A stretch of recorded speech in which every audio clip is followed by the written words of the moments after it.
here for one of my stories. Well, if you haven't been previously made aware of who I am, my name is Dr. John Watson. Does the name ring a bell? Surely you know the works that I've written down, the stories of my adventures with my good friend Sherlock Holmes. Ah, that name you do know. Sherlock Holmes, the world's greatest detective. The world's only consulting detective. A title in which he invented for himself, of course. But you know that I am his best friend, confidant, and chronicler. Holmes and I met some years ago quite by chance. We were both looking for a roommate. I had just returned from my military service, and Holmes was in the midst of one of his experiments, and was looking for someone to go halves in a room with a man of his peculiar profession.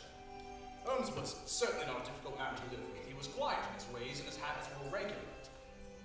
He had invariably breakfasted and gone out before I rose in the morning, and it was rare for him to be up after 10 at night.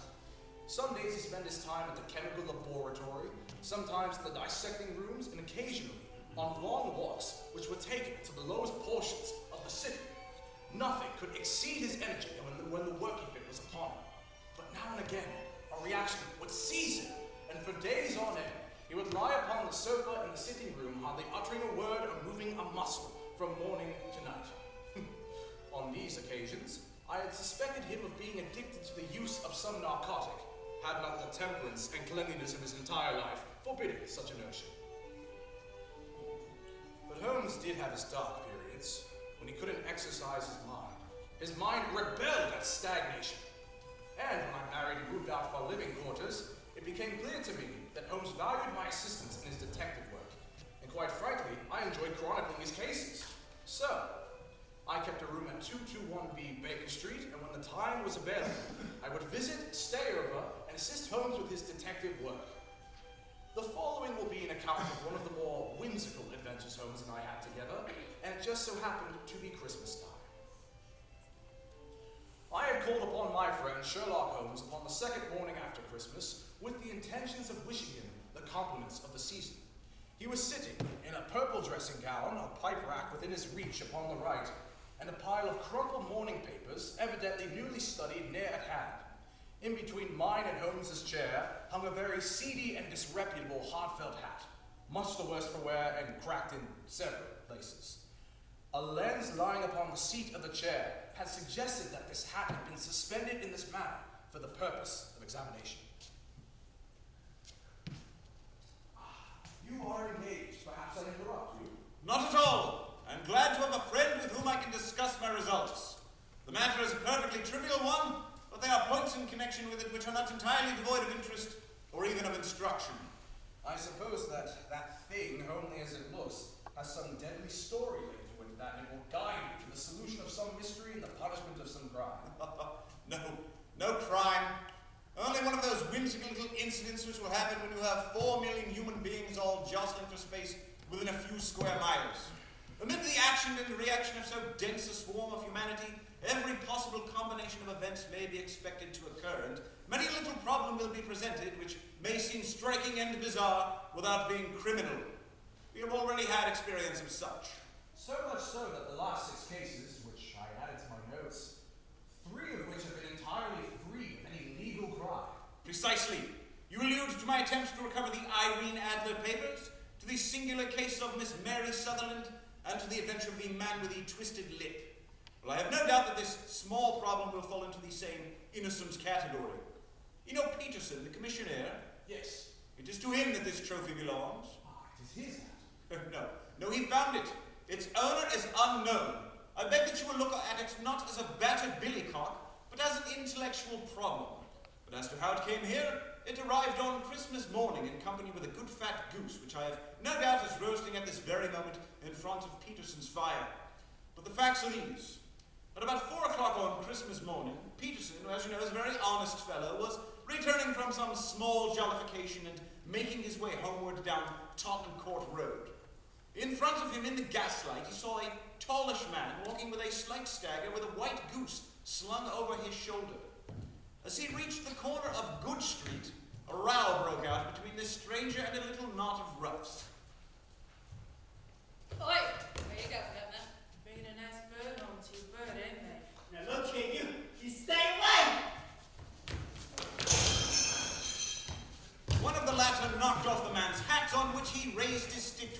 himself and, swinging it over his head, smashed the shop window behind him. Oh, you dropped your goose, mister! Don't you want it? Peterson had rushed forward to protect the man from his assailants, but the man, shocked at having broken the window and seeing an official-looking man in uniform rushing towards him, dropped his goose, took to his heels, and vanished amid the labyrinth of small streets which lie at the back of Tottenham Court Road.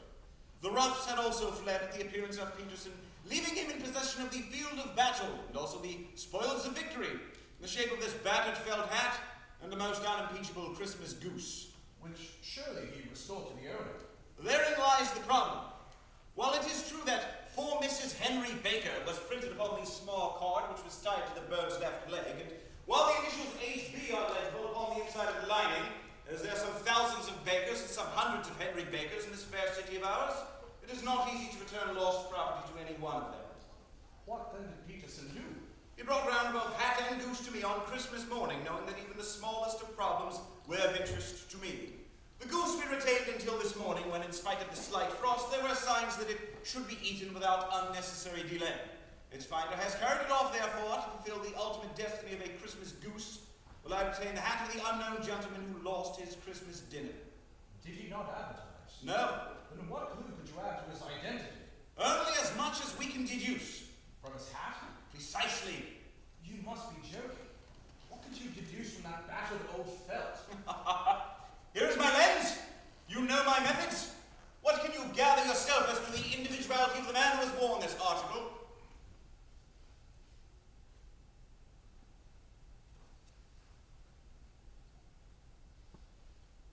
The lining is red silk, but a great deal discolored.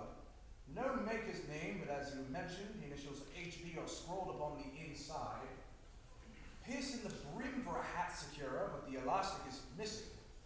It's cracked, exceedingly dusty, spotted in several places. Though there appears to have been some attempt to hide the discolored patches by smearing them with ink. I can see nothing of interest. On the contrary, Watson, it is quite elementary.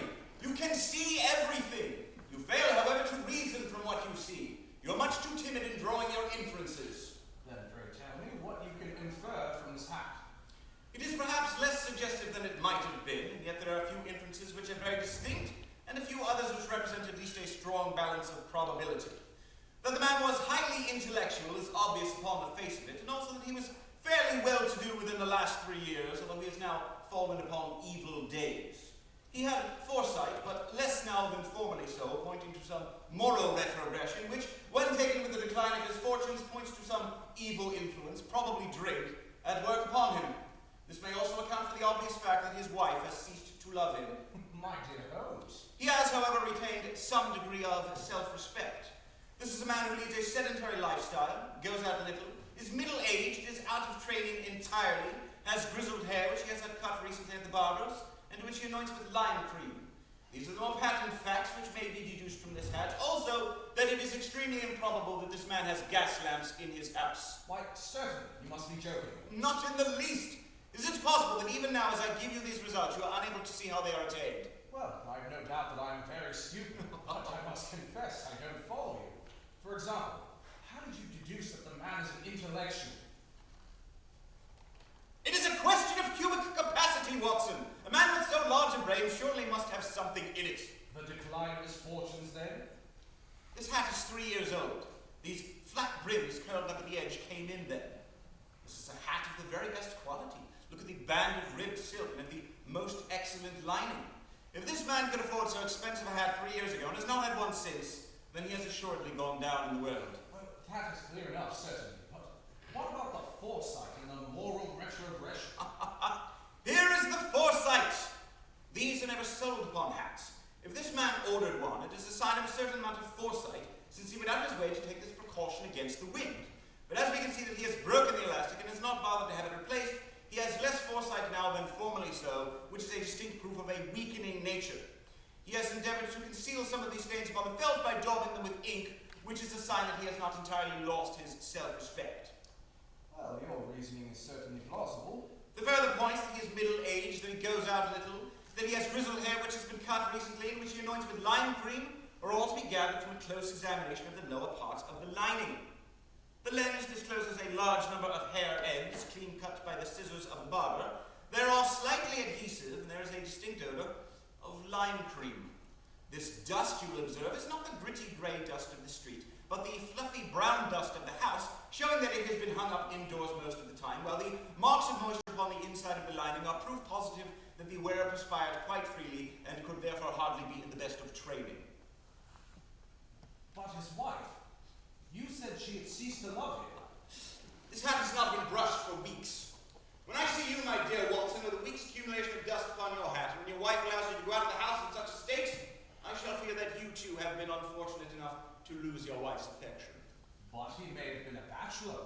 Nay, remember the card tied to the bird's leg. He was bringing the bird as a peace offering to his wife.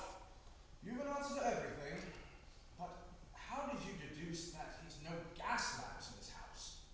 One tallow stain or even two might come by chance, but when I can see no less than 5, I can think only that the wearer of this hat comes into frequent contact with burning tallow. Probably walks upstairs at night with his hat in one hand and a glittering candle in the other. Anyhow, he never got tallow stains from a gas jet. Are you satisfied? That is ingenious. But since you had mentioned before that there has been no crime committed and no harm done, save the loss of a goose, all of this seems to be rather a waste of energy. The ghost, Mr. Holmes. The ghost, sir. Eh? What of it, man? Is it returned to life and flapped off through the kitchen window? See here, sir. See what my wife found in its crop. Why? By Jove, Peterson, this is treasure indeed. I suppose you know what you've got. A diamond, sir. A precious stone. It will cut through glass to go upon it. Not just any precious stone, it is the precious stone. Not the Countess of Morcar's blue carbuncle. The same. I ought to know its size and shape, seeing as I have read the advertisement about it every day in the papers lately. Its value can only be conjectured at, but the reward offered of £1,000 is certainly not within 1/20 of market value. £1,000. Great lords of mercy. That is the reward, and I have reason to believe that there are sentimental considerations in the background which would induce the Countess to part with half of her fortune if she could but recover the gem. It was lost, if I remember rightly, at the Hotel Cosmopolitan. Precisely. December 22nd, just 5 days ago, John Horner, a plumber, was accused of having abstracted it from a lady's jewel case. The evidence against him is apparently so strong that the case has been referred to the assizes. I believe I have some account of the matter here in my papers. Ah, yes. Hotel Cosmopolitan jewel robbery. John Horner, 26, plumber, was brought up upon the charge of having upon the 22nd abstracted from the jewel case of the Countess of Morcar the valuable gem known as the blue carbuncle. Gem Ryder, up attendant at the hotel, gave her evidence to the effect that she had shown Horner up to the dressing room of the Countess of Morcar upon the day of the robbery in order that he might start on the second bar of the grate, which was loose.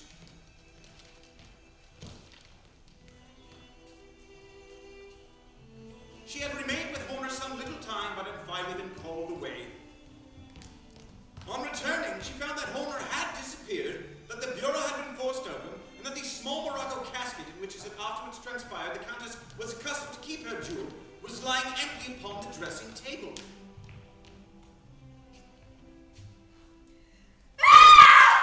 It's gone! It's gone! Huh? My blue carbuncle. Stolen.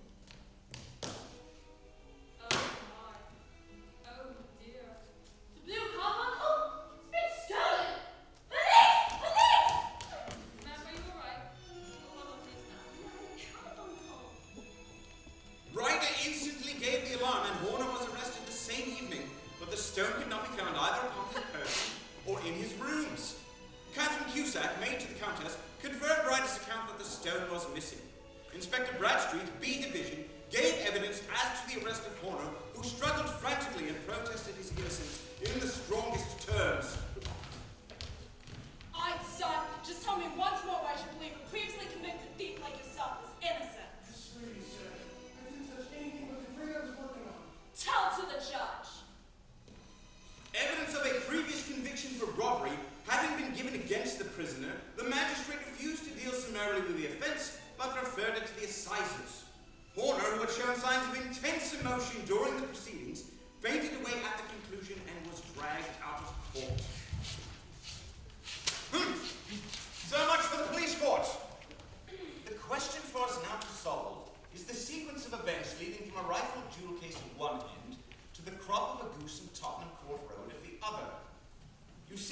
our little deductions have suddenly taken on a much less innocent and more important aspect. Here is the stone. The stone came from the goose, and the goose came from Mr. Henry Baker, the gentleman with the bad hat and all the other characteristics with which I have bored you. So now we must set ourselves very seriously to finding this gentleman and ascertaining what part he has played in this mystery. To do that, the answer lies in the simplest means first, and that, of course, will be an advertisement in all of the evening papers. If that fail, I shall have recourse to other methods. What will you say? Get a pencil and your pad of paper there. Now then, found at the corner of Good Street, a goose and a black felt hat. Mr. Henry Baker may have the same by applying at 6:30 this evening at 221B Baker Street. That is clear and concise. Very, but will he see it? Well, he's sure to keep his eye on the papers, for to a poor man the loss must have been a heavy one. This man was so frightened at breaking the window and at the approach of Peterson here that he thought of nothing but flight. But since then he must have bitterly regretted the impulse that caused him to drop his bird. Then again, the introduction of his name to the papers will cause him to see it, for everyone who knows him will bring it to his attention. Peterson, run along and have this put in all the evening papers. In which, sir? The Standard, Pall Mall, Evening News, St. James Gazette, Echo, and any others that might occur to you. Very well, sir. And a stone? Yes. I shall keep the stone for now. And Peterson, use some of that to get the goose on your way back, for we must have one to give to this gentleman in place of the one that your family is now devouring. It's a bonny thing. Just see how it glints and sparkles. But it is a focus and nucleus of crime. Every good stone is. They are the devil's pet baits. In the older and larger jewels, every facet may stand for a bloody deed. The stone is not yet 20 years old. It was found along the banks of the Amoy River in southern China and is remarkable in having every characteristic of the carbuncle, except that it is blue in shape instead of ruby red. In spite of its youth, it already has a sinister history. There have been 2 murders, a vitriol throwing, a suicide, and some several robberies, brought about for the sake of this 40-grain weight of crystallized charcoal. Who would think that so pretty a toy would be conveyed to the gallows and to prison? I shall lock it up in my strongbox for now, and we will drop a line to the Countess to say that we have it after we solve this mystery. Do you think that this man, Horner, is innocent? I cannot tell. Well then, do you believe that this other man, Henry Baker, had anything to do with the matter? It is, I think, much more likely that this Mr. Henry Baker is an absolutely innocent man, who had no idea that the bird he was carrying was of considerably more value than had it been made of solid gold. The answer to that, however, shall lie in a simple test, if we have an answer to our advertisement. And you can do nothing until then? Nothing. Well, then I shall continue my professional round. But I shall return at the hour you have mentioned, for I would like to see a solution to so tangled a business. Very glad to see you. I dine at 7. There's a woodcock, I believe. By the way, in view of recent occurrences, perhaps I ought to ask Mrs. Hudson to examine its crop.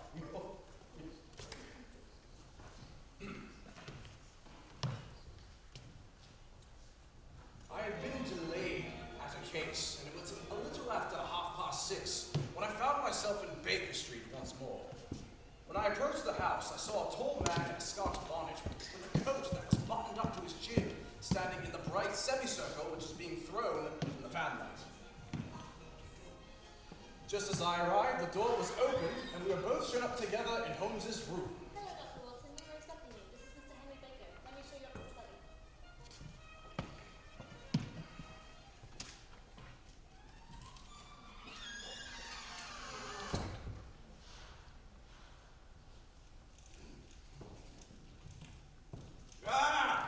Mr. Henry Baker, I believe.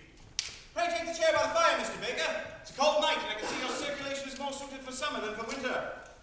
Watson, you have arrived at just the right time. Is that your hat, Mr. Baker?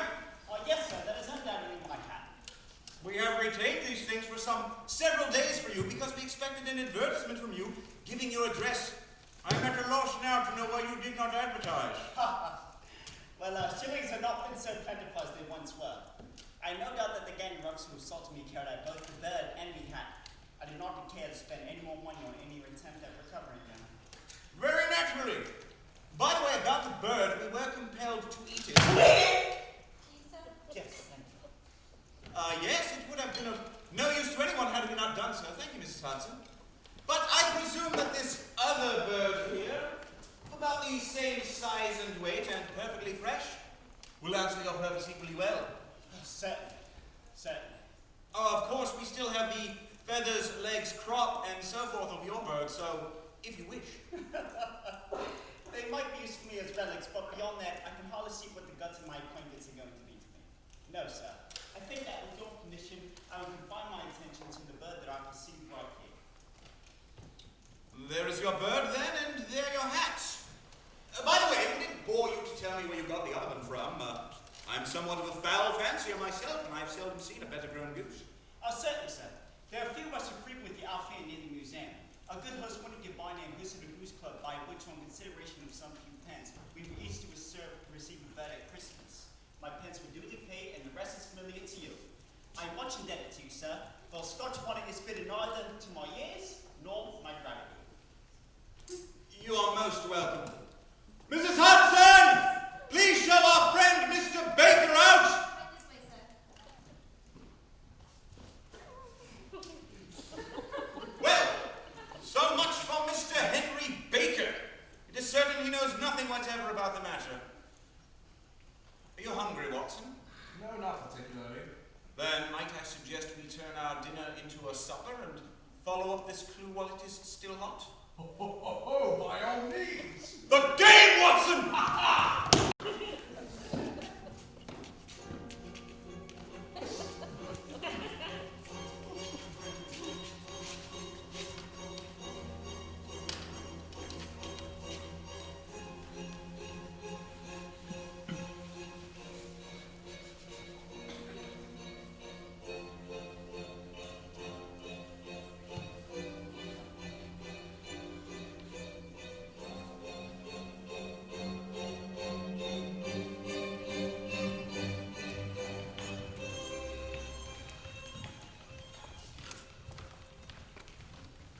Your beer should be excellent if it is half as good as your geese. My geese! Yes, I was talking only half an hour ago to Mr. Henry Baker, who was a member of your Goose Club. I see. But you see, sir, those are not our geese. Indeed. Whose then? Well, I have 2 dozen from a salesman in Covent Garden. Ah, indeed. I know some of them. Which one was it? Her name was Breckenridge. Ah, Breckenridge. I know her. Well, landlord, here's to your good health and prosperity through your house. Now, Watson, on to this Breckenridge. You see, Watson, though we have so homely a thing at one end of this chain as a goose, we have at the other a man who will certainly get 7 years penal servitude if we cannot but prove his innocence. Our inquiries may but confirm his guilt, but in any case we have a line of investigation which has been missed by the police and chance has placed into our hands. Therefore we must follow through to the bitter end. Faces to the south then, and quick march!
Do you see? Well, then here on this page are the country folks, and the numbers after their names are where their accounts are in the big ledger.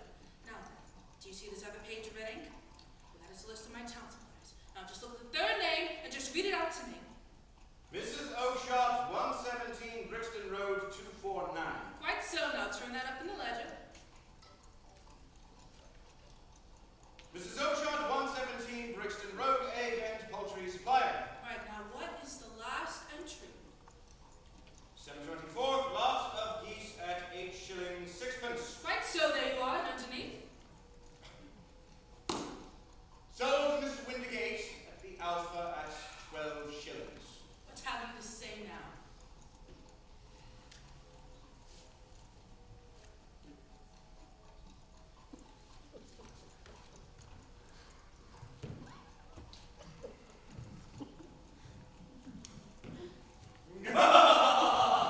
You can always tell me that you're drawn by a bet.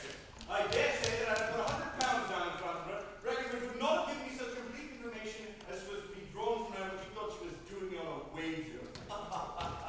Well, Watson, it seems our little quest is nearing its end. The only question that remains is whether we want this Mrs. Oshart tonight, or to wait until tomorrow. It is clear from what that surly woman just now told us. There are others besides ourselves who are interested in the matter, and I think, what do you make of this? I've had enough of you and your gigs and wish you all to down together. If you come pestering at me anymore with your silly talk, I'll send the dog at you. You bring Mrs. Oakshot here and I'll hand it to her. What have you to do with it? That why did you off you? No, but one of them was mine all the same. Well then, you can ask Mrs. Oakshot for She it. told me to ask you. You can ask the king of Prussia like that. Had enough. Get out of there. This may save us a visit to Brixton Road. Come with me, will you? See what is to be made of this lady here. Right, go on then. Who are you? Excuse me, I could not overhearing your conversation there with the sales lady, and I think that I might be of some assistance to you. You. Who are you and how could you know anything of this? My name is Sherlock Holmes. It is my business to know what other people don't know. How what a fine hat. But you can know nothing of this. No, excuse me, I know everything of it. Everything. You are endeavoring to trace some geese which were sold by Mrs. Oakshot of Brixton Road to a sales lady named Breckenridge, in turn to Mr. Windigate at the Alpha, and to his goose club, of which Mr. Henry Baker is a member. You, sir, are the very man that I am belonging to meet. I cannot tell you how interested I am in this matter. In that case, we better have this conversation in a cozy room rather than in this windswept marketplace. But before we go farther, tell me, who is it that I have the pleasure of assisting? Well, my name is Jane Robinson. No. Real name. This is always awkward doing business with an alias. Indubitably. If you're so inclined to know, We are. my real name is Jane Ryder, but you go by Jem Ryder. Precisely. Head attendant at the Hotel Cosmopolitan. Then pray step into the cab and I shall soon be able to tell you everything which you would wish to know. You know, you're lucky I know who you two are. Otherwise, a woman getting into a cab with two strange men sounds an awful lot like that Jack the Ripper situation. No, that was over 3 years ago. I heard he went to America. That's why I avoid America.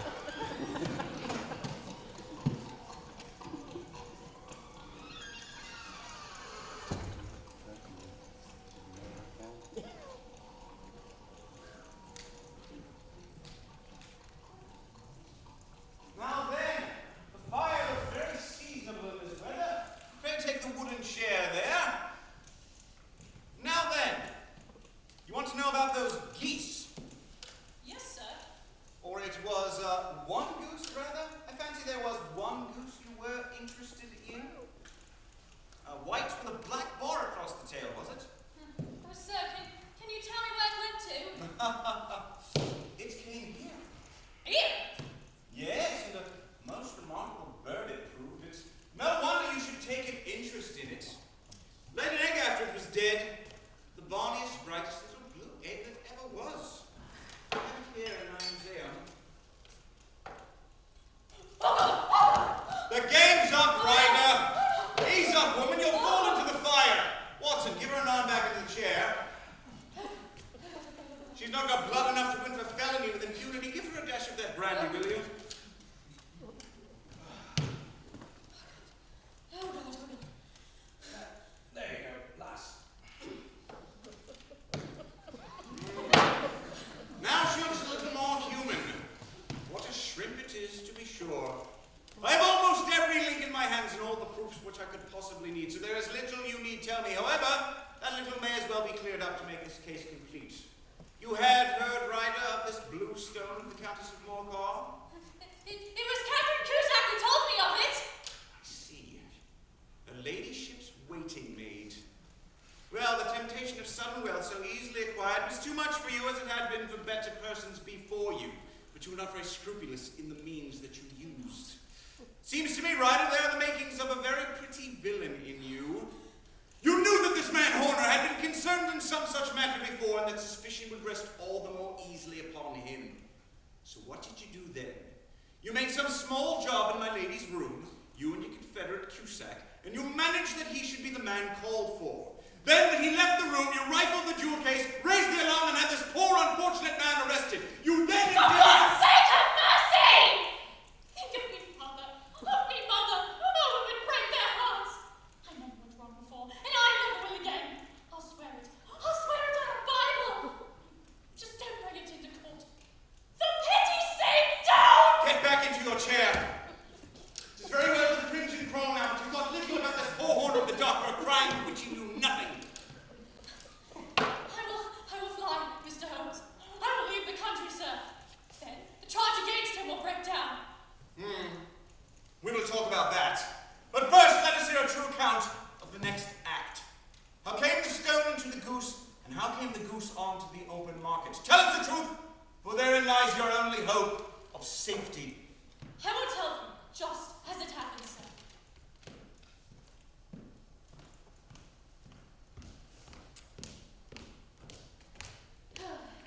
When Horner had been arrested, it seemed to me that the best thing for me to do was to get away with the stone at once.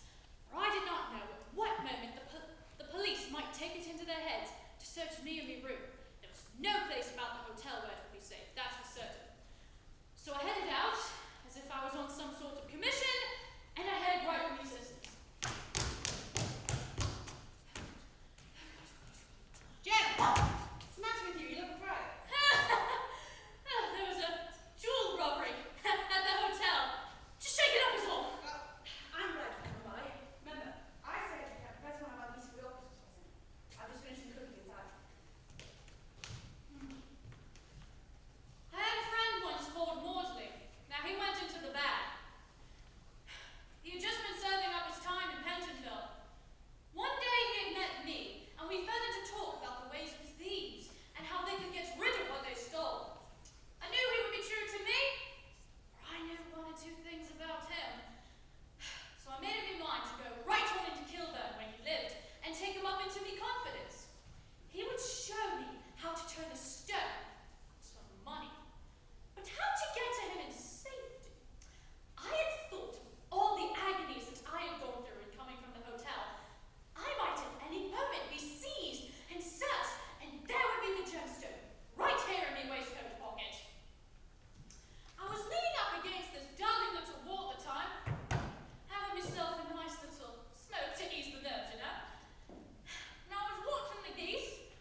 Hudson. After all, Watson, I'm not retained by the police to supply their deficiencies. If Warner were in danger, it would be another thing entirely, but this lady will not appear before him, and the case must collapse. I suppose I am commuting a felony, but it is quite possible I am also saving his soul. This lady will not go wrong again. She is much too terribly frightened for that. Make her a jailbird now, you make her a jailbird for life. Besides, it is the season of forgiveness. Chances placed in our way a singular and most whimsical problem, and its solution is its own reward.